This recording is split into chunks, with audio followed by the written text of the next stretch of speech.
Pag-uusapan ngayon ang nakakakilig na bagay na di umano'y binigay ni Paolo Abilino kay Kim Chiu.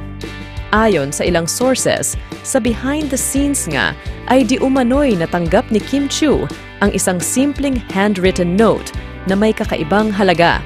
Dear Kim, sa bawat umaga na nagdaraan, lalo kitang na-appreciate. Ang bawat araw ay isang pagkakataon na ipaalam sa iyo kung gaano ka kaimportante sa akin.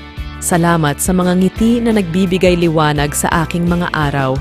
Minsan, sa gitna ng gulo ng buhay, naaalala ko ang iyong mga mata. Iyon ang nagbibigay sa akin ng lakas upang harapin ang anumang hamon. Ang iyong smile and laugh ay nagpapagaan ng aking puso.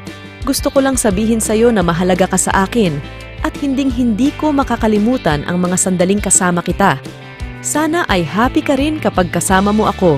Bagamat hindi kumpirmado kung totoo nga ba ang balitang ito, masaya naman ang mga fans sa ideya na binigyan ni Paolo ng simple, ngunit nakakakilig na bagay si Kim Chiu.